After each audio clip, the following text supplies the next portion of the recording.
Alright, so hello and welcome back to Books and Things, and welcome back to Favourites Week. Today I'm going to be talking about my favourite short story collections of all time.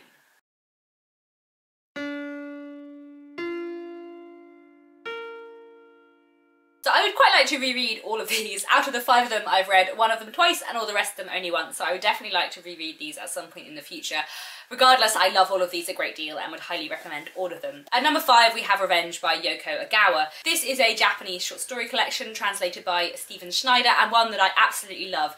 The stories in here are interconnected short stories. The stories are sort of subtly linked and subtly overlap. Lots of the characters sort of turn up in the background of other people's stories or are mentioned in passing. They're not hugely linked, but they're linked enough that it's quite satisfying to read. This might be the weirdest short story collection on this list. Most of the short story collections on this list are realist short story collections, which in general I prefer, but these stories, although they're not exactly magic realism, or at least not many of them are, they're really, really odd. Also, some of them are quite violent and some of them are full of revenge, which again is not something I in general like to read about, but I think the stories in here are so well done, so powerful, have interesting points of great emotion amongst the revenge, and are often quite shocking. Even though this book is called Revenge and you kind of know in most of the short stories that something terrible might happen, it still always takes you by surprise.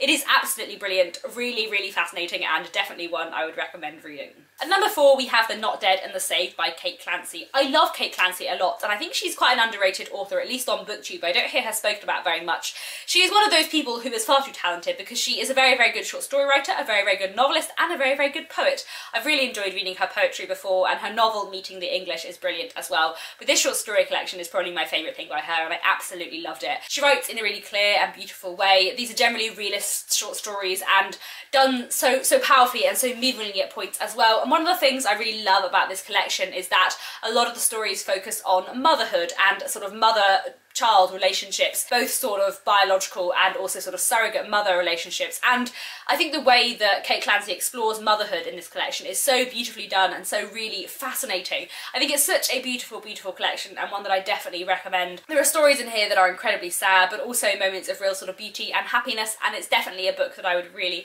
really very strongly urge you to read. I love her writing very, very much and I'm hoping to read this again at some point in the future.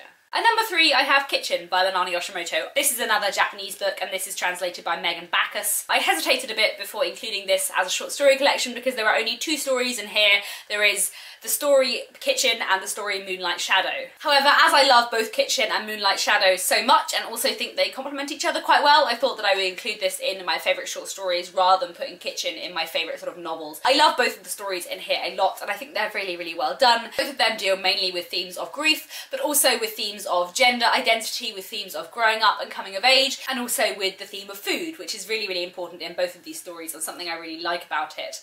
The story Kitchen follows a young woman whose grandmother has just died and what happens when she decides to move in with a young man she knows and his transgender mother and everything that goes on there and her relationship with this family. And then the second story, Moonlight Shadow, is about a young girl, a teenager who's just lost her boyfriend of 5 years, and also at the same time her boyfriend's brother has lost his girlfriend, and sort of her friendship with her boyfriend's brother, but also the great sense of loss they are both feeling. I love these stories very, very much and I would definitely recommend Lanani Yoshimoto as an author. And then at number 2 I have Smoked Meat by Rowena McDonald, a very underrated short story collection and an absolutely brilliant one. This is another interconnected short story collection, my favourite thing. It follows various characters in Montreal, particularly focusing around sort of artists and people who work in cafes and bars, I suppose, as sort of bigger groups. We get to meet a lot of different characters, find out their relationships to each other, the difficulties they're going through, and also various characters crop up in each other's stories, and we get to sort of see minor characters become bigger characters in later stories. It's an incredibly satisfying and rewarding book to read. I love the setting and I think it's explored very, very well. I love Rowena McDonald's writing. I think it is really, really beautiful, and this short story collection is just incredible. I love that it is interlinking short stories because that's one of my favourite things, but I also just think each individual story on its own is so powerful. There are 2 stories in here which I especially love. One is about a man who has spent all of his life lying to everybody and then one day meets someone who makes him think that maybe that's not the right way to live. And the other story is a story about a young man who has been with his girlfriend for many, many years and is starting to realise that he's gay, and the kind of emotional complexity of that and the difficulty of knowing that he shouldn't be with this person but also having been with her so long that he cares about her. And I think that story is so beautifully done and so brilliantly handled, and I love this collection so much. I really cannot recommend this enough. It is absolutely brilliant. Talking of things that are absolutely brilliant, my favourite short story collection of all time is Emerald City by Jennifer Egan. I love Jennifer Egan a lot. I think she's a brilliant writer, and this short story collection wowed me a lot. It's one of those short story collections where I don't think I'd be lying if I said that I cried at every single story. I read this, I think, in one sitting on a train, and the stories were so powerful, so amazing. It just really shocked me. Maybe every story but one.